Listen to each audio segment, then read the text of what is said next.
Assalamualaikum warahmatullahi wabarakatuh. Bismillahirrahmanirrahim. Nawayna ta'alluma wa ta'lim wa tadhakkura wa tadhkir wa naf'a wal intifa' wal ifadah wal istifadah wal hatha ala tamassuki bi kitabillahi ta'ala wa sunnati rasulihi sallallahu alaihi wasallam wa du'a ila al-huda wa dalalata ala al-khair ibtigha' wajhillah wa mardatihi wa qurbihi wa thawabihi subhanahu wa ta'ala. Allahumma inna nas'aluka fahman nabiyyin wa hifdhal mursalin wa ilhamal malaikatil muqarrabin. Allahumma aghnina bil ilm wa zayyina bil hilm wa akrimna bit taqwa wa jamilna bil afiyah. Allahumma akhrijna min dhulumatil wahm wa akrimna bi nuril fahm. Subhanaka la ilma lana illa ma 'allamtana innaka antal alimul hakim. Rabbi shrah li sadri wa yassir li amri wahlul 'uqdatan min lisani yafqahu qawli wa saddid lisani wahdi qalbi bihaqqi sayidina Muhammadin sallallahu alaihi wasallam. Telah berkata Al-Imam Ghazali rahimahullahu ta'ala, moga-moga Allah subhanahu wa ta'ala manfaatkan kita dengan beliau, dengan ilmu beliau dan dengan ilmu seluruh orang salih fid darain, amin Allahumma amin. Muka surat 127, fasal kedua, cara-cara meninggalkan maksiat batin, iaitu maksiat hati. Ketahuilah bahawasanya sifat yang tercela yang ada dalam hati itu banyak sekali, dan menyucikan hati dari kotoran itu memerlukan kepada usaha yang berterusan, manakala cara mengubatinya pula sangat susah dan telah hilang pula kebanyakan ilmu dan amalan yang mesti diikuti untuk membersihkan hati, kerana orang telah melupakannya dan mereka terlalu sibuk dengan menghimpunkan perhiasan dunia. Dan telah kami sebutkan segala yang berkenaan dengan masalah ini di dalam kitab Ihya Ulumuddin pada juzuk yang membicarakan Al-Muhlikat, iaitu perkara-perkara yang membawa kepada kebinasaan, dan pada juzuk yang membicarakan Al-Munjiyat, iaitu perkara-perkara yang perlu diikuti untuk mendapatkan keselamatan. Walaupun demikian, di sini kami cuba untuk menyebutkan 3 perkara dari sifat hati yang sangat jahat, iaitu sifat yang ghalib, yang kebanyakan di kalangan ulama yang ada pada zaman sekarang ini mempunyai sifat tersebut, supaya engkau dapat menjauhi daripadanya, kerana sifat-sifat ini membawa kepada kebinasaan diri dan merupakan sebab bagi beberapa sifat-sifat yang tercela yang lain. Sifat-sifat itu ialah hasad, riak dan ujub. Maka bersungguh-sungguhlah engkau dalam membersihkan hatimu daripadanya, kerana apabila engkau telah dapat membersihkan hatimu daripadanya, maka engkau akan dapat mengetahui cara-cara untuk menjauhkan diri daripada sifat-sifat keji yang lain. Tetapi seandainya engkau tidak mampu menyucikan hatimu daripadanya, maka engkau lebih tidak mampu lagi menghadapi sifat-sifat yang lainnya. Dan janganlah engkau beranggapan bahawa apabila engkau sudah mempunyai niat yang baik dalam mengaji ilmu, bererti engkau telah selamat daripada segala sesuatu yang berbahaya, sedangkan di hatimu masih bertapak sifat hasad, riak dan ujub. Dalam hal ini Rasulullah sallallahu alaihi wa ala alihi wasallam bersabda, "Thalathun muhlikatun, syuhhun muta'un, wa hawan muttaba' wa i'jabul mar'i binafsih." Artinya, ada 3 sifat yang dapat membinasakan seseorang: sifat bakhil yang dipatuhi, hawa nafsu yang diikuti, dan merasa bangga dengan diri sendiri. Alhamdulillah, wassalatu wassalamu ala sayyidina Rasulillah wa ala alihi wa ashabihi wa man walah, amma ba'd. Al-Imam Ghazali rahimahullahu ta'ala di dalam bahagian kedua daripada kitabnya Bidayatul Hidayah membahaskan tentang cara-cara ataupun adab-adab meninggalkan maksiat. Dan pada bahagian yang kedua ini dibahagikan kepada 2 bahagian. Bahagian yang pertama, adab-adab untuk meninggalkan maksiat zahir, anggota tubuh badan yang zahir, dan bahagian yang kedua pula adab-adab meninggalkan maksiat hati, yang mana sebelum pada pengajian yang lalu Imam Ghazali menyebutkan bahawa maksiat hati ini yang lebih utama untuk diberikan perhatian, kerana amalan-amalan yang dilakukan oleh anggota tubuh itu biasanya datang daripada hati. Kalau hati itu baik, maka insya-Allah pergerakan ataupun amalan-amalan yang dilakukan oleh anggota tubuh badan lain akan jadi baik. Tapi kalau hati itu tak baik, waliyadzubillah, ataupun sakit berpenyakit, yang mana penyakit-penyakit hati itu seperti yang dikatakan oleh Imam Ghazali banyak sekali, tapi disebutkan hanya 3 di dalam kitab ini. Sedang ini kitab ni kitab kecil, kitab ringkas, maka disebutkan 3 yang utama sahaja daripada sifat-sifat hati. Kalau kita mampu untuk memakan ataupun mengambil daripada ubat yang telah diprescribe oleh Imam Ghazali, nasihat-nasihat yang telah diberikan untuk menyelamatkan kita daripada penyakit-penyakit yang utama ni 3, maka insya-Allah penyakit-penyakit lain akan jadi mudah untuk dirawat.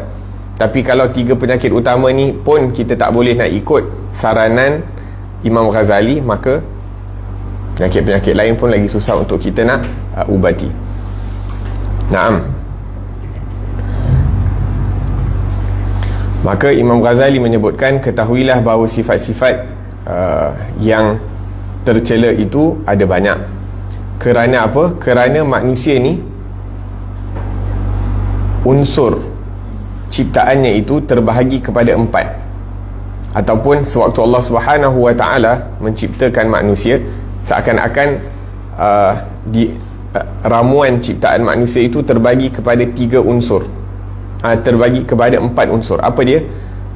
Unsur binatang buas, unsur binatang biasa, kemudian unsur-unsur kesyaitanan, dan yang ketiga unsur Rabbani ataupun unsur-unsur baik. Maksudnya ada sifat binatang, ada sifat syaitan, dan ada sifat kemalaikatan lah kalau kita nak sebutkan, ataupun Rabbani. Dan segala sifat tersebut, sifat kehaiwanan, kebinatangan, kemalaikatan dan kesyaitanan tu kesemuanya berkumpul di dalam hati manusia. Naam, fayajtami' fil insan khinzir wa qalb wa syaitan wa hakim. Seakan-akan sifat-sifat yang ada disebutkan di sini, sifat binatang buas tu diambil daripada, secara khusus daripada, maaf cakap, sifat khinzir. Kemudian binatang binatang biasa khinzir, binatang buas daripada anjing, dan kemudian kesyaitanan itu daripada syaitan, dan sifat yang baik itu adalah sifat kebijaksanaan. Naam. Maka daripada khinzir itu datangnya syahwah, daripada khinzir datangnya syahwah, daripada anjing datangnya sifat marah, daripada syaitan, syaitan tugas dia untuk menjadi batu api ataupun untuk memanaskan sifat kemarahan yang datang daripada anjing, dan juga sifat syahwah yang datang daripada khinzir. Naam. Wal hakim, dan sifat kebijaksanaan itu adalah seperti akal yang diguna pakai untuk mengawal sifat-sifat yang lain. Allah beri kita akal untuk digunakan, dan akal itu tugas dia untuk membezakan yang baik dan yang buruk. Jadi apabila sifat-sifat yang buruk, sifat kehaiwanan ataupun sifat kesyaitanan yang buruk itu mengajak manusia, mengajak kita untuk melakukan perkara yang buruk, maka datangnya tugas akal ni untuk membezakan ini baik ataupun ini tak baik. Kalau ini baik, maka dilakukan. Kalau tak baik, tugas akal untuk mengawal tubuh badan dan hawa nafsu daripada melakukan perkara yang tidak baik tersebut. Naam, kemudian di sini disebutkan, maka datang daripada sifat khinzir yang kita sebutkan asyahwah itu sifat-sifat yang banyak. Dia punya asal usul dia sifat asyahwah, akan tetapi datang daripada syahwah itu banyak perkara. Seperti apa? Al-wiqahah ataupun waqahah, sifat seakan-akan tidak sopan. Wal khubuth, sifat keji. Tabdzir, suka membazir. Wat taqtir, taktir ni sangat kedekut. Bazir berlebih-lebihan pun tak elok, kedekut berlebih-lebihan pun tak bagus. Naam, wa taqtir, wal riya, sifat riya, suka menunjuk-nunjuk. Wal hadkah, suka mendahkan keaiban orang lain. Wal majanah, tidak bersifat malu. Wal abath, suka melakukan perkara yang sia-sia. Wal hirs, bersifat rakus. Wal jasha', sifat tamak. rakus tamak kurang lebih. Wal mulk, suka memiliki. Wal hasad, sifat hasad. Wal higd wasyamatah, dan juga suka ataupun rasa senang bila melihat orang lain berada dalam keadaan susah. Ini datangnya daripada sifat khinzir, ataupun antara sifat-sifat yang disebutkan di sini. Mungkin banyak lagi sifat-sifat lain, akan tetapi yang disebutkan di sini beberapa sifat. Kemudian datang daripada sifat anjing ataupun sifat marah tersebut adalah sifat al-zuhur wal badha'ah, suka cakap perkataan-perkataan yang kotor. Wal badha', sifat boros. Was salaf, suka cakap besar. Wal istishatah, ini bila marah tu seakan-akan dia tak boleh kawal kemarahan dia, bila marah tu sampai mengamuk-ngamuk dan sebagainya. Wat takabur, sifat kibar. Wal ujub, wal istihza', suka mengejek orang lain. Wal istighfaf, suka menghina orang lain. Wa tahqiril khalq, suka merendahkan makhluk Allah Subhanahu wa taala. Wa iradati syarr, berkehendak akan keburukan kepada orang lain. Wa syahwatu zulm, suka menzalimi orang lain dan sebagainya. Maka ini merupakan sifat-sifat yang datang daripada sifat anjing ataupun sifat marah, ataupun datang daripada sifat-sifat marah dan syahwah yang tidak dikawal. Wa ta'atu syaitan, dan mengikuti daripada bisikan syaitan, akan datang daripadanya apa? Sifatul makr, suka untuk tipu helah, bersifat licik untuk melakukan perkara-perkara yang salah. Wa talbis, suka iaitu tidak menzahirkan sesuatu secara yang betul. Benda yang betul macam ni dia buat macam ni, benda yang betul macam ni dia cakap macam ni. Wa tadrib wal ghish, wa hakadha, suka tipu, suka lebih kurang macam itulah. Wa amsaluha. Kemudian disebutkan di sini, kalau kita mampu untuk mengawal sifat kehaiwanan, sifat kebinatangan, sifat kesyaitanan ini di bawah kekuatan akal yang diberi cahaya oleh Allah Subhanahu wa taala melalui syarak. Akal saja tak cukup, perlu ada cahaya daripada syariah, perlu ada cahaya daripada Al-Quran, perlu ada cahaya daripada hadis Nabi sallallahu alaihi wasallam.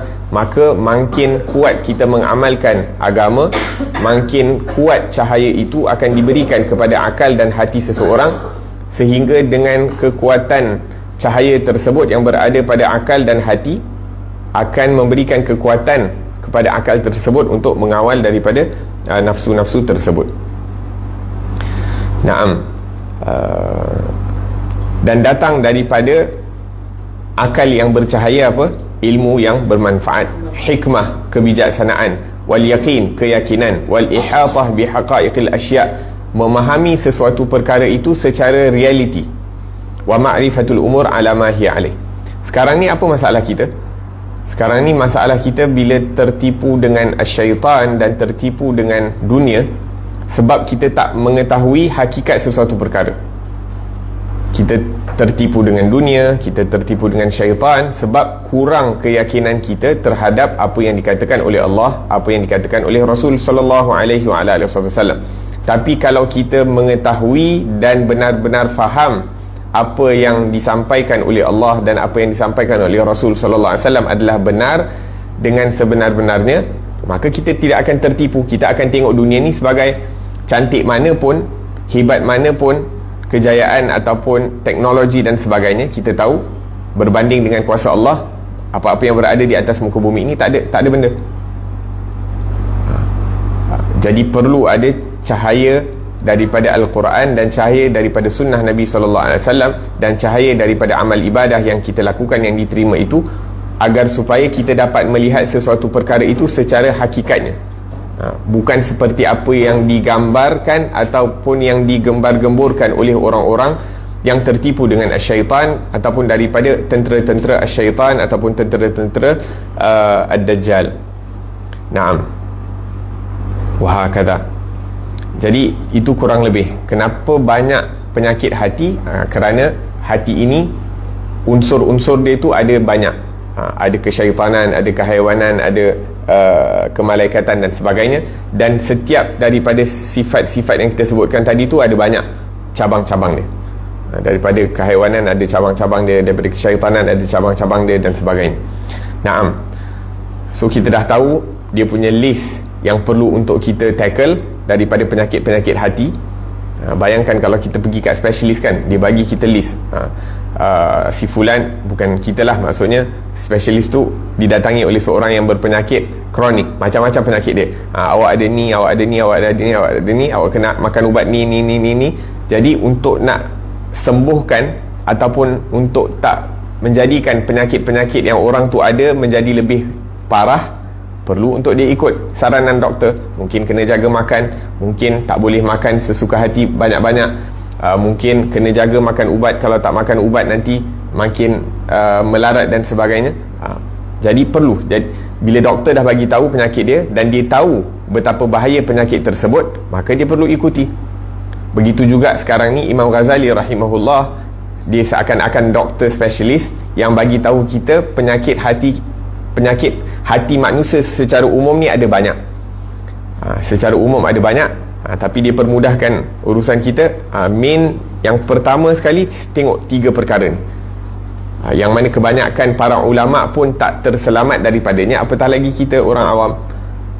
Orang-orang alim, orang-orang salih pun terkadang tak terselamat daripadanya. Mereka perlu berusaha berterusan untuk menyelamatkan ataupun untuk merawati diri mereka daripada penyakit-penyakit ini, apatah lagi kita. Naam. La ilaha illallah. Kemudian disebutkan, dan jalan untuk membersihkan hati ataupun merawat hati daripada sifat-sifat yang buruk, sifat-sifat yang tercela ini adalah sangat panjang dan rumit, sangat panjang dan rumit. Dan ilmunya juga seakan-akan telah terhapus maksudnya apa? Orang tak memberikan perhatian kepada ilmu tasawuf ataupun ilmu pembersihan hati. Wa amaluhu, ilmunya telah hilang, dan amal ataupun amalan yang perlu untuk dilakukan untuk membersihkan hati juga telah dipandang remeh oleh orang-orang, sehingga mereka telah lupa cara untuk nak membersih ataupun merawatkan hati. Sebab apa mereka lupa? Sebab mereka sibuk dengan perkara-perkara dunia. Naam. La ilaha illallah. Mereka, ilmu tu tidak diketahui, dia tak tahu pun dia orang ada sakit penyakit hati. Kemudian bila diorang tahu pun, sebab cara untuk nak membersihkan hati itu sangat rumit, maka diorang pun kata, tak payahlah, biar je. Bagi diorang, khalas, asalkan sembahyang, asalkan bayar zakat, asalkan pergi haji, pergi umrah, puasa dan sebagainya, khalas, aku dah lakukan. Sedangkan pembersihan hati ini salah satu daripada rukun agama. Kalau kita sebutkan tentang rukun agama ni ada 3, seperti yang disebutkan dalam hadis Jibril alaihi salam, yang bila Jibril alaihi salam datang berjumpa dengan Rasulullah sallallahu alaihi wasallam, Jibril tanya, mal Islam, apakah itu Islam? Maka disebutkan perkara-perkara yang terkait dengan fiqh. Islam mengucapkan kalimah syahadah, kemudian sembahyang, puasa, zakat, pergi haji kalau mampu. Dan kemudian Jibril bertanya, apakah itu iman? Disebutkan tentang akidah, beriman kepada Allah, beriman kepada malaikat, beriman kepada kitab-kitab, beriman kepada Rasul, beriman kepada hari akhirat, dan beriman kepada qada dan qadar daripada Allah Subhanahu wa ta'ala. Itu perkara yang terkait dengan akidah. Dan kemudian Jibril bertanya tentang mal ihsan, apakah itu ihsan? Ihsan itu adalah untuk salah satu daripada perkara yang terkait dengan tasawuf adalah muraqabah, an ta'budallah ka'annaka tarah, menyembah Allah seakan-akan kamu melihat Allah. Fa illam takun tarah fa innahu yarak. Kalau kamu tak mampu melihat Allah, rasakan Allah itu sentiasa mengawasi kamu. Setiap gerak-geri kamu itu diawas oleh Allah Subhanahu wa ta'ala. Macam kita ada CCTV kan, kalau ada CCTV dalam ni, kita nak buat salah pun takut. Takut apa? Takut Umi nampak kan.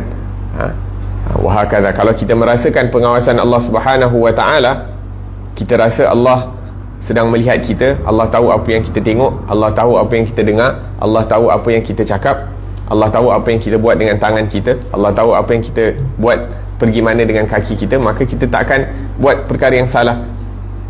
Tapi sebab kita dah tak rasa pengawasan Allah Subhanahu Wa Taala terhadap diri kita, maka kita beranikan diri untuk lakukan perkara-perkara tersebut. Naam, jadi kenapa manusia lalai daripada ilmu tasawuf dan pembersihan hati ni? Sebab apa? Sebab sibuk dengan dunia. Kita dilalaikan oleh dunia. La ilaha illallah.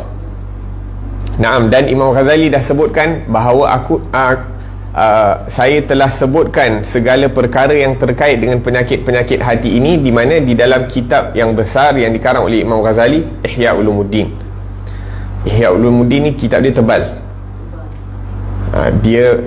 Kitab tu terbahagi kepada 4 bahagian. Bahagian pertama ibadah, bahagian kedua adat, nikah kahwin dan sebagainya. Bahagian yang ketiga tu muhlikat, perkara-perkara yang membinasakan, dan bahagian yang keempat perkara-perkara yang menyelamatkan seseorang daripada kebinasaan, sebagai contoh taubat dan sebagainya.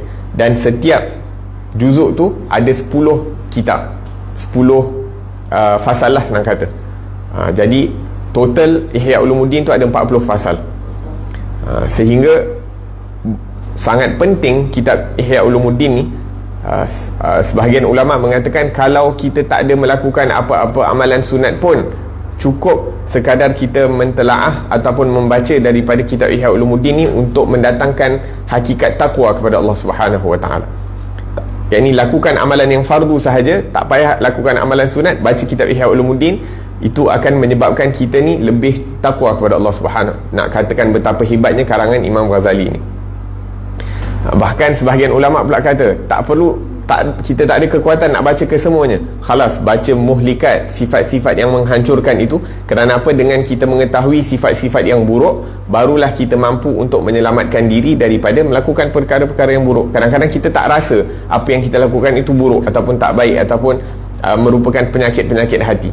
Disebabkan kita tak tahu itu penyakit, maka kita continue lakukan sembahyang, masih sembahyang macam biasa, tapi penyakit hati yang menyebabkan amalan kita tertolak seperti riya, ujub dan sebagainya, antaranya lah.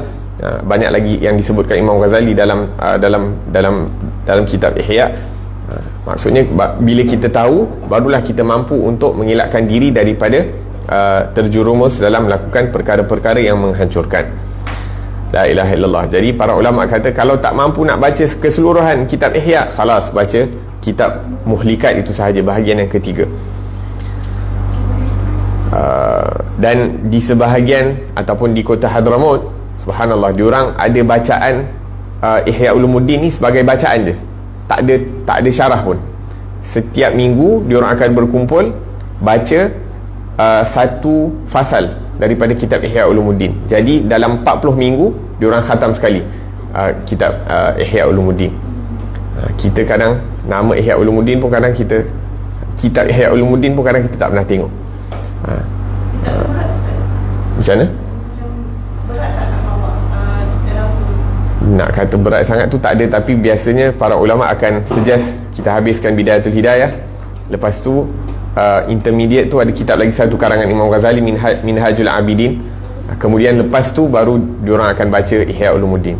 Maksudnya stages lah. Macam mana? Kalau dapat baca tu memang best lah sebenarnya. Satu perkara yang kalau dapat tahu apa yang disebutkan oleh Imam Ghazali pun dah sangat Masya Allah. Bahkan Habib Umar bin Muhammad bin Salim bin Hafiz dah abridgekan, dah pendekkan kitab yang ketiga tu, dah ditabak. Habib dah pendekkan. Sekarang ni yang muhlikat pun dah dipendekkan. Mungkin sekarang ni Habib dalam proses nak pendekkan yang juzuk yang pertama dan yang kedua. Kalau tak dapat baca yang full pun dapat baca yang abridge tu pun dah banyaklah ilmu yang boleh kita dapat daripada situ.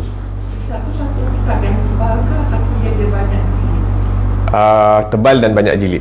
Kalau yang ada terjemahan tu, kalau rasanya 7-8 jilid. Satu jilid tu macam kat 800-900 muka surat macam tu. Yang dah terjemah pun ada, tapi terjemahan untuk kitab yang besar macam tu bukan satu perkara yang mudah kan. Jadi Yang sedap lagi tu kalau kita faham bahasa Arab, baca dalam bahasa Arab lah. Tapi kalau tak mampu baca bahasa Arab, dia punya terjemahan pun dah best. La ilaha illallah. Sehingga ada para ulama mengatakan kadal ihya ni yakuna Qur'anan, seakan-akan kitab Ihya Ulumuddin tu dah macam Al-Quran dah. Kenapa mereka menyamakan kitab Ihya Ulumuddin tu seperti Al-Quran? Kerana Al-Quran itu mengandungi pelbagai jenis ilmu. Maka di dalam kitab Ihya Ulumuddin tu, disebabkan ada banyak sangat ilmu dalam tu, sehingga mereka mengatakan seakan-akan Ihya Ulumuddin tu Quran. Tapi obviously tak boleh nak samakan lah, Quran kalamullah kan. Tapi nak katakan punya banyaknya ilmu yang terdapat dalam Ihya Ulumuddin, sehingga sebahagian ulama mengatakan seakan-akan ianya seperti Al-Quran.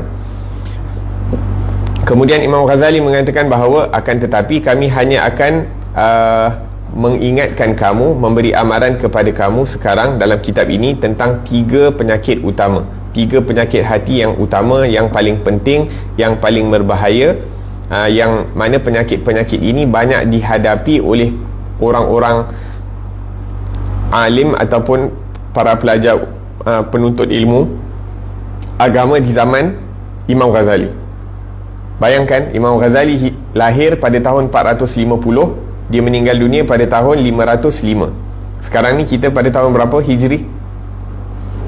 Adik-adik, sekarang ni kita tahun Hijri berapa? Hari ni berapa Syawal? 22 lebih kurang 1443.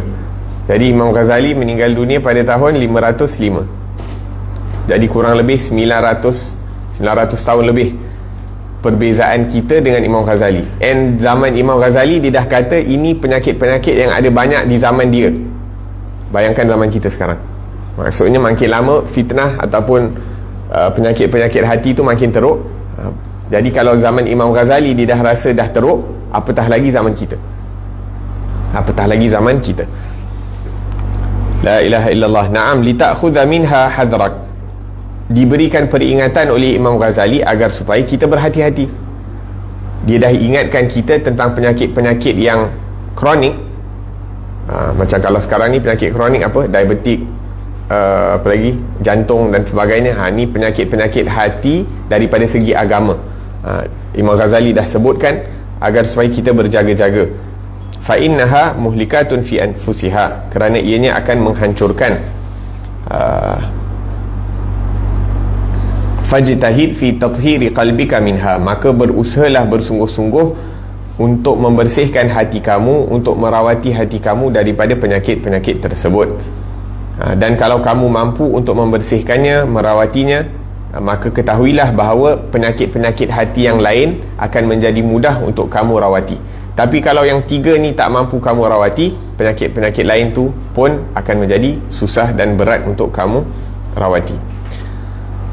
Kemudian Imam Ghazali ingatkan kita pula, jangan ingat bila kita mula-mula belajar ilmu agama tu, niat kita betul, niat menuntut ilmu kerana Allah, niat membaca Al-Quran kerana Allah, niat untuk membaca hadis kerana Allah Subhanahu wa ta'ala, niat untuk beramal salih kerana Allah. Jangan ingat syaitan tak akan kacau kita. Jangan ingat cukup dengan niat di awal amal ibadah itu dah mencukupi. Tak cukup. Kerana apa? Kerana Imam Ghazali kata niat tu satu hal, kemudian penyakit-penyakit yang ada dalam hati kita tu pun akan merosakkan niat ataupun akan membuatkan niat kita tu tersempang di pertengahan jalan, jadi off track. Mula jalan betul dah nak pergi KL, ikut highway, tapi along the way termasuk salah jalan, jadi tak sampai KL. Begitu juga kita menuntut ilmu, duduk kat madrasah, pada mulanya niat untuk nak mendapat keridhaan Allah Subhanahu wa ta'ala, tapi along the way kadang-kadang sebab diri kita sendiri ataupun sebab kawan-kawan ataupun sebab faktor-faktor lain terjadi tersalah, terkeluar daripada landasan yang betul. La ilaha illallah. Kemudian disebutkan di sini ada 3 salasun muhlikat. Nabi SAW sebutkan dalam hadis ada 3 perkara yang menghancurkan. Ini Nabi sebutkan 1400 tahun yang dahulu. Subhanallah, kita berada di akhir zaman yang mana sifat ini makin lama makin teruk. Sifat ini makin lama makin teruk. Apa dia? Syuhun muta', kebakhilan yang dituruti ataupun yang diikuti. Bakhilun yuti'uhul insan, sifat bakhil yang diikuti oleh seseorang manusia. Fala yuaddi ma alaihi min haqqil haqq wa haqqil khalq. Jadi punya kedekut manusia jadi zaman sekarang, ataupun yang disebutkan dalam hadis ini, yakni hak-hak terhadap Allah Subhanahu wa taala tidak ditunaikan. Bayangkan kalau setiap orang Islam keluarkan duit zakat dengan sebenarnya. Maksudnya setiap orang Islam tu mengeluarkan zakat harta dengan betul kepada orang yang selayaknya untuk menerima zakat. Maka kata para ulama ataupun orang-orang yang buat research tentang zakat ni, dikata orang Islam takkan ada yang susah kalau setiap orang Islam mengeluarkan zakat dengan kadar yang sempurna dan diberikan kepada orang yang selayaknya. Maka tak ada satu orang Islam pun yang akan susah ataupun fakir ataupun miskin. Naam. La ilaha illallah. Naam. Jadi sifat bakhil yang dituruti ini sehingga dia tidak memberikan hak yang dituntut oleh Allah Subhanahu wa taala. Zakat, sedekah dan sebagainya, yang hak-hak yang wajib terhadap Allah Subhanahu wa taala, ataupun hak-hak yang wajib yang Allah Subhanahu wa taala amanahkan kepada diri seseorang, daripada yang wajib ataupun yang sunnah. Wa haqqil khalq, begitu juga dengan hak-hak manusia, bersifat bakhil kepada orang-orang yang mempunyai hak.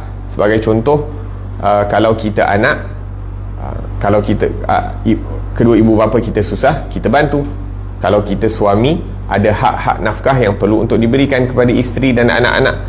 Terkadang disebabkan kejahilan tentang ilmu agama, maka dia tidak menunaikan hak tersebut, ataupun terkurang dalam menunaikan hak tersebut. Dan terkadang kerana kekurangan ilmu juga, bersungguh-sungguh dalam bersedekah dan sebagainya kepada orang lain, akan tetapi ahli keluarga sendiri, orang-orang yang dekat dengan dia, terlepas pandang. Naam. La ilaha illallah. Jadi sifat bakhil ni, apa definisi orang yang bakhil? Orang yang bakhil ini yang tidak menunaikan hak yang wajib ke atas dirinya terhadap Allah Subhanahu wa taala, dan hak yang wajib ke atas dirinya terhadap orang-orang yang ada hak ke atasnya. Maksudnya orang-orang yang dia perlu berikan nafkah dan sebagainya. Wa hawan muttaba', dan hawa nafsu yang diikuti ataupun dituruti. Bi an yatba' ma ya'muruhu bihi hawahu. Apa-apa hawa nafsu dia nak, semua diikut. Apa-apa hawa nafsu dia nak, diikut. Macam kita sebutkan tadilah, dia tidak gunakan akal fikiran yang Allah berikan untuk membezakan apa yang baik, apa yang tak baik. Yang baik, kalau nafsu suruh benda baik, maka dilakukan. Tapi kalau nafsu kata suruh buat benda yang tak baik, kacau orang ke, sakitkan hati orang ke, tak pasal-pasal sembunyikan barang orang sampai orang susah hati dan sebagainya, maka itu perkara-perkara yang perlu untuk ditinggalkan. Naam, itu yang kedua. Wa i'jabul mar'i bi nafsihi. Yang ketiga, orang berbangga dengan diri dia sendiri. Tahsinuhu fi'la nafsihi ala ghairihi. Dia rasa apa yang dibuat itu lebih sempurna, lebih elok, lebih baik, lebih bagus daripada orang lain. Wa in kana qabihan, lebih teruk daripada itu. Kalau memang betul dibuat tu bagus, okeylah. Ini dah lah dibuat benda tak baik, tapi dia rasa apa yang dibuat tu terbaik. Angkat bakul sendiri. La ilaha illallah. Wa huwa fitnatul ulama fa'adhim biha min fitnah. Maka di sini disebutkan satu lagi seakan-akan riwayat yang mengatakan ada 3 perkara yang menghancurkan, ada 3 perkara yang mendatangkan keselamatan, ada 3 perkara yang mengampunkan dosa, dan ada 3 perkara yang menaikkan darjat. Jadi 3 perkara yang menghancurkan yang kita dah sebutkan tadi, sifat bakhil yang diikuti, yang ditaati, sifat hawa nafsu yang diikuti, dan berbangga dengan diri sendiri. Berbangga dengan diri sendiri. Lepas tu 3 perkara yang menyelamatkan. Perkara yang menyelamatkan ni pun perlu diberikan perhatian. Apa dia? Bersifat adil sewaktu marah dan sewaktu gembira. Kadang-kadang bila terlalu gembira kita tak bersifat adil, dan kadang-kadang bila terlalu marah pun kita tak bersifat adil. Bila dah marah sangat, patutnya kalau nak hukum, contohnya lah, kadang-kadang guru kan, ataupun mak bapak, bila kadang terlampau marah, patutnya dia pukul anak tu sikit je. Tapi sebab dia terlampau marah, dia berlebih-lebihan dalam memukul ataupun berlebih-lebihan dalam memarah. Lebih kurang macam tu. Al-adlu fil ghadabi war ridha, bersifat adil sewaktu marah dan juga berlaku adil sewaktu bergembira. Kadang-kadang bila dah terlampau gembira pun overboard, tak boleh. Sifat adil sewaktu. Innallaha ya'murukum an tu'addul innallaha ya'muru bil adli wal ihsan. Sesungguhnya Allah Subhanahu wa taala memerintahkan kita untuk bersifat adil.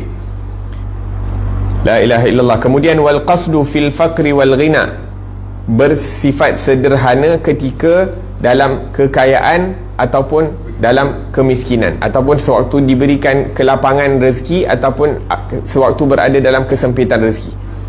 Tidak membazir sewaktu rezeki dimurahkan, dan tidak terlalu kedekut juga dalam dua-dua instance. Al-qasd.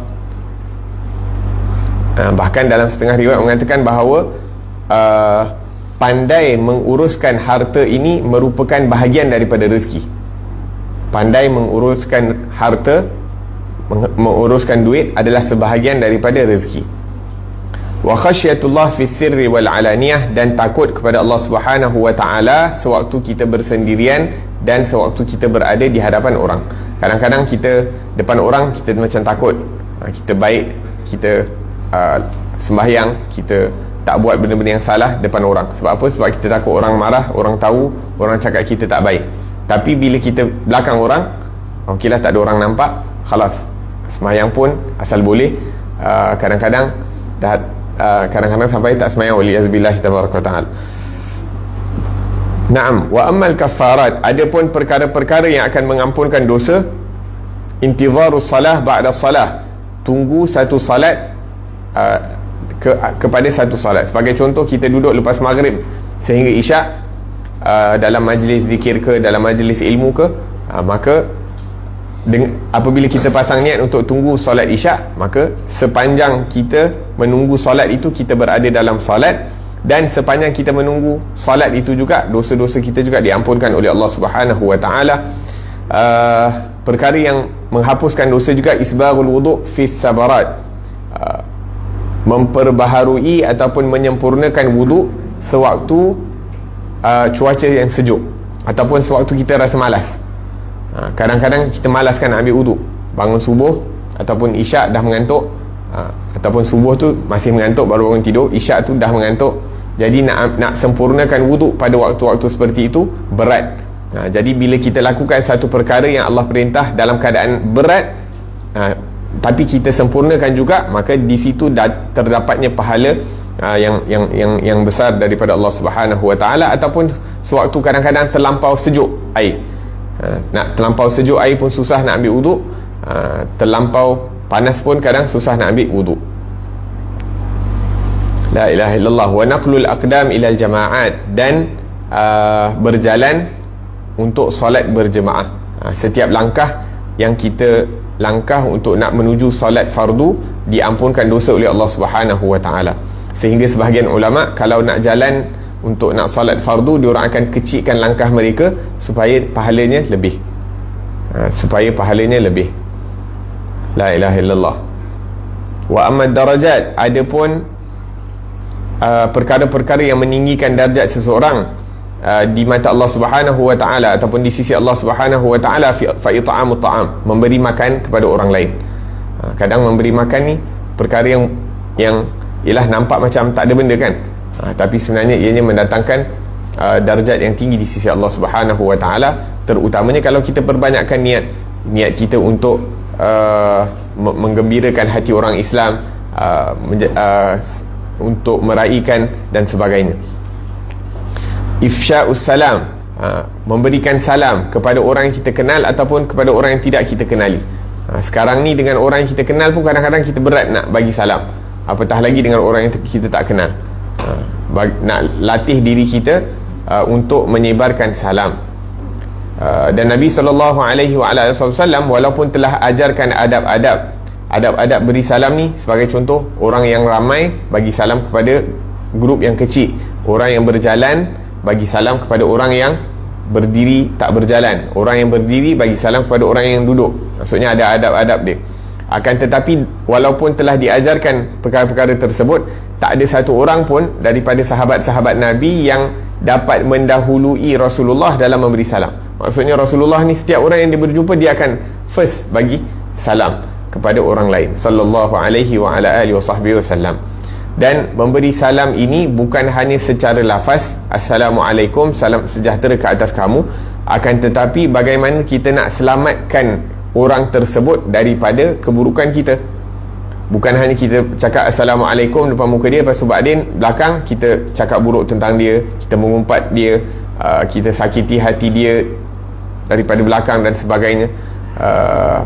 Maksudnya assalam tu, kita nak bersifat jujur bila kita sebut assalamualaikum, salam sejahtera kepada kamu, maksudnya kita mendoakan kesejahteraan kepada dia, dan perbuatan kita juga mensejahterakan dia. Bukan dengan lidah kita cakap benda lain. Kalau kita lidah cakap benda lain, perbuatan buat benda lain, itu dah berdusta. Itu dah berdusta. Naam, wa ifsya'us salam, maka menyebarkan salam. Wa wassalah bil laili wan nasu niyam, dan solat di waktu malam ketika kebanyakan manusia sedang tidur.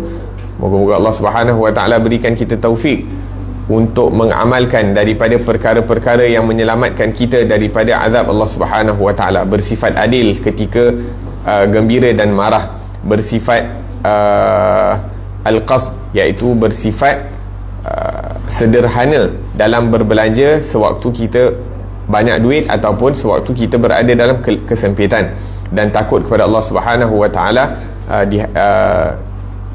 ketika bersendirian ataupun di hadapan halayak ramai.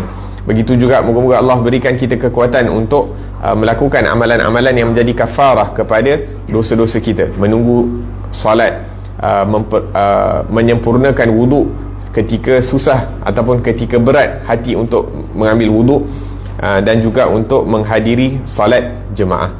Disebutkan dalam riwayat bahawa orang-orang yang menjaga solat fardu berjemaah, dia telah memenuhi bumi dan daratan dan lautan dengan ibadah. Kalau kita hanya jaga solat fardu dengan berjemaah, itu sahaja telah mendatangkan pahala yang banyak, sehingga kita telah memenuhi daratan dan lautan dengan ibadah. La ilaha illallah. Naam. Dan moga-moga Allah Subhanahu wa taala berikan kita taufik untuk nak bagi orang makan. Kadang-kadang kita share makanan, kita duduk kat madrasah, kita share makan apa yang kita ada, kita share dengan orang lain. Kata Rasulullah sallallahu alaihi wasallam, ta'amu itsnain yakfi thalatha. Makanan untuk 2 orang cukup untuk 3 orang, makanan untuk 3 orang cukup untuk 4 orang. Tapi jangan pula kita harapkan orang lain yang mulakan dulu. Kita mulakan dulu. Kalau orang tak nak share, tak apa, tapi kita belajar untuk share. Naam. It'amu ta'am wa ifsya'us salam, dan berikan salam dengan perkataan dan dengan perbuatan. Dan moga-moga Allah Subhanahu wa taala rezekikan kita untuk tidak tertinggal dengan qiyamul lail, tidak tertinggal dengan salat di waktu malam. Kemudian dalam hadis juga disebutkan, ataupun dalam riwayat disebutkan 3 perkara yang kebanyakan manusia tidak terselamat daripadanya, ataupun umat Nabi tak terselamat daripadanya. Yang pertama bersifat hasad, yang ketiga bersangka, iaitu prasangka, dan yang ketiga at-tiarah. Tiarah ni macam petanda-petanda. Naam. Kemudian disebutkan bahawa, mahukah aku sebutkan kepada kamu jalan keluar daripadanya? Maka sahabat-sahabat berkata, na'am. Maka Rasulullah SAW bersabda, idza dhanna fala tuhaqqiq. Kalau kamu ada prasangka kepada orang lain, jangan kamu benarkan. Maksudnya kalau ada prasangka kepada satu orang tu, kita pergi cek, nak tahu sama ada betul ke tak betul prasangka kita. Kalau kita ada prasangka dengan orang lain, jangan layan. Kadang-kadang bisikan syaitan, kadang-kadang nafsu dan sebagainya. Wadhan la wa idza hasadta fala tabghi. Kalau kamu bersifat hasad, jangan layan sifat hasad kamu. istighfar dan sebagainya. Wa idza tatayyarta famdi mutawakkilan 'ala Allah. Dan apabila kamu melihat petanda-petanda buruk, kadang-kadang kita dengar kan, oh kalau ada binatang hitam ke apa ke, macam ada petanda-petanda buruk dan sebagainya, jangan layan. Kita yakin kepada qada dan qadarnya Allah Subhanahu wa taala. Kalau kita nampak petanda-petanda buruk, jangan layan, dan tak perlu juga untuk nak cerita kepada orang lain. Kita hanya tawakal kepada Allah Subhanahu wa taala, mohon diselamatkan daripada musibah, diselamatkan daripada musibah, dan diberi keselamatan. Itu kurang lebih dia punya introduction Imam Ghazali terhadap penyakit-penyakit hati. Kemudian disebutkan yang pertama, cara meninggalkan sifat hasad. Sifat hasad ini adalah cabang dari sifat bakhil, kerana orang yang bakhil ialah orang yang tidak mahu memberikan sesuatu yang ada di tangannya kepada orang lain. Dan syahih, bersangatan bakhil, iaitu sangat bakhil pula, ialah orang yang tidak mahu melihat kurniaan Allah Subhanahu wa taala atau perbendaharaan Allah Subhanahu wa taala yang sebenarnya bukan perbendaharaannya tercurah kepada siapa sahaja daripada hamba Allah Subhanahu wa taala. Maka syahih ini lebih jahat dari bakhil. Orang hasad ialah orang yang merasa berat apabila Allah Subhanahu wa taala mencurahkan nikmat dan kurnia kepada salah seorang di antara hamba Allah, sama ada nikmat itu berupa ilmu, harta, kecintaan manusia, atau apa sahaja habuan ataupun pemberian yang diberikan Allah Subhanahu wa taala kepada hamba-hambanya, sehingga orang yang hasad ini bercita-cita kalau boleh nikmat itu hilang dari orang lain, walaupun ia tidak mendapat apa-apa keuntungan dari hilangnya nikmat tersebut. Maka sifat hasad ini adalah kejahatan yang luar biasa. Kerana itu Rasulullah sallallahu alaihi wasallam bersabda, al-hasadu ya'kulul hasanat kama ta'kulun narul hatab. Sifat hasad itu memakan akan pahala seperti api memakan kayu bakar. Dan orang yang hasad ini sebenarnya sentiasa jauh dari kasih sayang dan sentiasa berada di dalam siksaan di dunia dan di akhirat nanti. Di dunia ia tersiksa dengan tekanan perasaan, kerana bila-bila masa Allah Ta'ala mencurahkan kurnianya kepada orang ramai, bahkan kepada kawan-kawan orang yang hasad itu yang ia mengenali mereka, Allah Subhanahu wa taala sentiasa mencurahkan nikmat ilmu, harta dan kedudukan. Maka sentiasa pula orang yang hasad itu dalam penyiksaan batin bila ia melihat kemurahan Allah terhadap orang lain. Maka begitulah keadaannya sampai ke akhir hayatnya. La ilaha illallah. Kita stop situ. Jadi Imam Ghazali menyebutkan bahawa sifat hasad ini datang ataupun merupakan cabangan daripada sifat asyuh, sangat bakhil, ataupun sifat bakhil. Begitu juga dengan sifat-sifat yang lain seperti dengki dan marah. Kerana orang yang bakhil ini adalah orang yang yabkhal, dia tak nak bagi kepada orang lain apa yang ada pada diri dia. Sama ada perintah daripada syarak daripada Allah Subhanahu wa taala ataupun perintah daripada segi adat. Kadang-kadang orang bakhil tak nak beri, sebagai contoh tak nak keluarkan zakat, itu yang diperintahkan oleh syarak. Tak nak bersedekah, tak nak yang ini dia ada rezeki banyak tapi dia tak nak bagi. Kadang-kadang itu sifat bakhil. Dan kadang-kadang ianya bukan diperintahkan oleh syarak, tapi adat kebiasaannya menuntut kita untuk beri. Sebagai contoh, kadang-kadang memang kebiasaan kan, kalau kita pergi majlis kahwin ke, kalau kita pergi majlis mana-mana ke, biasanya kita akan bagi hadiah kepada tuan rumah sebagai macam lebih kurang token lah, sebagai satu kebiasaan. Itu pun kadang-kadang dia tak nak bagi. Itu pun kadang-kadang dia tak nak bagi. La ilaha illallah. Jadi maksudnya nak jaga air muka tu kadang-kadang gunakan duit, walaupun kadang-kadang sikit, tak jadi, tapi maksudnya ada tanda ingatan. La ilaha illallah. Bishar wabil muru'ah, maksudnya kadang-kadang nak beri duit itu kerana ianya tuntutan syarak, Dan kadang-kadang beri duit itu kerana ianya untuk menjaga air muka sendiri ataupun untuk menjaga daripada adat resam sesuatu kawasan. Wa in kana al-ghair muhtajan wa kana dhalika al-ghair muhtajan, terutamanya kalau orang yang kita berikan itu dia memang memerlukan. Maksudnya tengok keadaan jugalah, kadang-kadang ada waktu yang tak perlu bagi, tapi bila orang yang ajak kita tu kadang-kadang perlukan bantuan ataupun perlukan, maka kita berikan. Wasyahih, orang yang syahih, yang sangat bakhil, ini adalah bukan harta dia pun, harta Allah, harta orang lain, tapi dia tak nak harta Allah rezeki Allah ataupun harta orang lain itu diberikan kepada orang lain. Itu lagi teruklah. Yang pertama tadi dia bakhil, dia tak nak bagi apa yang dia ada.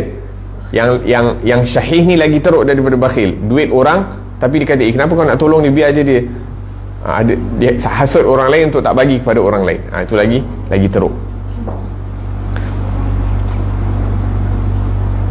La ilaha illallah. Naam. Wal hasud huwa alladhi yashuqqu alayhi in'amullah. Naam, jadi orang yang bersifat hasad ni berat ke atas dia untuk melihat nikmat Allah ke atas orang lain. Sedangkan nikmat Allah tu bukannya milik dia pun, milik Allah Subhanahu wa taala. Dalam Al-Quran Allah Subhanahu wa taala sebutkan, am yahsuduna an-nas ala ma atahumullah min fadlih. Adakah kamu nak berhasad dengki terhadap orang lain sedangkan ianya nikmat daripada Allah Subhanahu wa taala? Sama ada kita hasad kepada orang lain sebab ilmu yang Allah Subhanahu wa taala berikan. Ilmu ni banyaklah cabangan ilmu kan, ilmu dunia, ilmu agama, ataupun kemahiran, ataupun ketelitian, banyak perkara yang terkait ataupun tercabang daripada ilmu. Au mahabbah fi qulubin nas, ataupun harta, seseorang tu diberikan harta yang lebih dan sebagainya, pun dia jealous. Orang dapat ilmu lebih dia jealous, orang dapat harta lebih dia jealous, orang lain suka dia pun dia jealous. Macam zaman sekarang ni tengok followers kan, tengok dekat Insta berapa banyak followers, dekat Facebook berapa banyak. Orang ni macam mana, orang ni macam mana, dia tak puas hati. Dia tengok orang ada lebih daripada dia tak puas hati. Kakasratul asba' au hadhun min al-hudud ka husulil mansab, ataupun dapat pangkat. Orang ni jadi pemimpin, orang tu jadi qadi, orang ni jadi mufti, dia tak puas hati. Kenapa aku tak jadi mufti, kenapa aku tak jadi ustaz yang lebih famous dan sebagainya. Itu semua bahagian daripada Allah Subhanahu wa taala. Hatta innahu al-hasud li yuhibbu zawaluhu anhu. Dan kadang-kadang sifat hasad ni menjadi lebih teruk sehingga bukan hanya dia tak puas hati dengan pemberian tersebut, bahkan dia nak nikmat tersebut hilang ataupun ditarik daripada orang tersebut.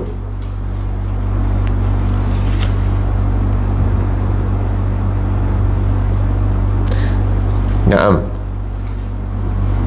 Menginginkan agar supaya nikmat ditarik daripada seseorang itu merupakan seburuk-buruk perkara. Tak ada perkara yang lebih buruk dari itu. Waliyazbillah. Dia tengok orang tu gembira, dia tak puas hati. Dia tengok orang tu berjaya, dia tak puas hati. Dia tengok orang tu berjaya dalam pembelajaran, berjaya dalam perkahwinan, berjaya dalam perniagaan, semua dia tak puas hati. Dia nak orang tu rugi, dia nak orang tu kemudian disebutkan di sini wal martabatu tsaniyah, sebagai ada juga orang yang hasad ataupun orang yang bersifat hasad ni, dia nak nikmat tersebut ditarik sebab dia nak nikmat tu. Orang dapat pangkat, dia nak pangkat tu ditarik daripada orang tu sebab dia nak tempat tu. Ada yang macam tu. Ataupun orang ada rumah cantik ataupun ada barang-barang yang baik dan sebagainya, maka dia nak wa yuhibbu an takuna lahu wa matlubu tilka ni'mah la zawalu an. Kadang-kadang dia nak perkara yang sama orang lain dapat, tapi dia tak berharap perkara tu ditarik daripada orang tersebut. Kadang-kadang dia nak benda tu, tapi dia nak perkara benda tu pun ditarik daripada orang tersebut. Maka hasad ni pun ada banyak level, banyak stages.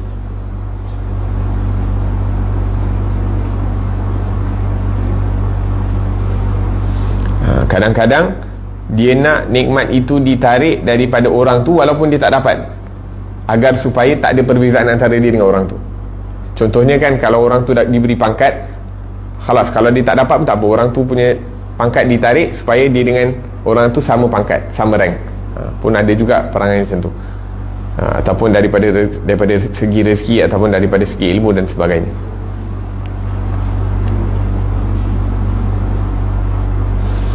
Kadang-kadang dia nak nikmat itu untuk diri dia. Kalaupun dia tak dapat nikmat tersebut, dia tak ada mengharapkan agar nikmat itu ditarik daripada orang lain. Dia tengok orang ada nikmat, dia harap dia ada benda tu, tapi dia tak adalah nak bergaduh dengan orang tu ataupun cari pasal dengan orang tu, ataupun harapkan bahawa nikmat itu ditarik daripada orang tersebut. Naam. Wa hadzal akhir, dan yang terakhir ini dimaafkan kalau daripada perihal dunia. Daripada perihal dunia okey, tapi kalau daripada segi agama, ianya digalakkan. Contohnya orang tu baik, orang tu saleh, orang tu ada sifat-sifat mulia, orang tu banyak melakukan amal saleh yang baik, dia harap dia dapat jadi macam orang tu. Tapi kalau dia tak dapat, dia tak adalah nak doakan agar supaya orang tu ditarik taufik daripada melakukan perkara-perkara yang baik. Jadi daripada segi agama disebutkan ghibtah. Dia tak dipanggil hasad, tapi dipanggil ghibtah. Naam. Allah Ta'ala alam. Mungkin kita berhenti di sini dahulu. Kita akan sambung balik daripada hadis Nabi sallallahu alaihi wasallam tu, al-hasadu ya'kulul hasanat kama ta'kulun naru al-hatab. InsyaAllah pengajian akan datang kita akan sambung daripada situ. Allah Ta'ala alam. Moga-moga Allah Subhanahu Wa Ta'ala bersihkan hati kita daripada sifat-sifat yang keji. Allah Subhanahu Wa Ta'ala sembuhkan hati kita daripada penyakit-penyakit hati, khususnya yang berat-berat seperti al-hasad, al-riya, al-ujub. Dan moga-moga Allah Subhanahu Wa Ta'ala hiasi hati kita dengan sifat-sifat yang mulia, dengan keberkatan Rasulullah sallallahu alaihi wasallam. Dan segala sifat-sifat yang mulia itu pada hakikatnya diberikan kepada Rasulullah sallallahu alaihi wasallam. Nabi mempunyai segala sifat-sifat yang mulia, dan segala sifat mulia yang ada pada diri Rasulullah adalah segalanya yang sempurna. Maka makin kita sempurna mengikuti sifat Rasulullah, makin dekat kita dengan Rasulullah, makin kita banyak berselawat kepada Rasulullah, insya-Allah kita akan dikurniakan dengan sifat-sifat yang baik dengan keberkatan Rasulullah. Amin Allahumma amin. Rabbana anfa'na bima 'allamtana, rabbi 'allimna alladhi yanfa'una, rabbi faqihna wa faqih ahlana wa qarabatin lana fi dinina ma ahli al-qutri untha wa dhakar. ربي وفقنا وفقهم لما ترتضي قولا وفعلا كرما وارزق الكل حلالا دائما وأخل أتقياء علما نحظى بالخير ونكفى كل شر. ربنا واصلح لنا كل شؤون وأقر بالرضا منك العيون واقض عنا ربنا كل الديون قبل أن تأتينا الرسل المنون.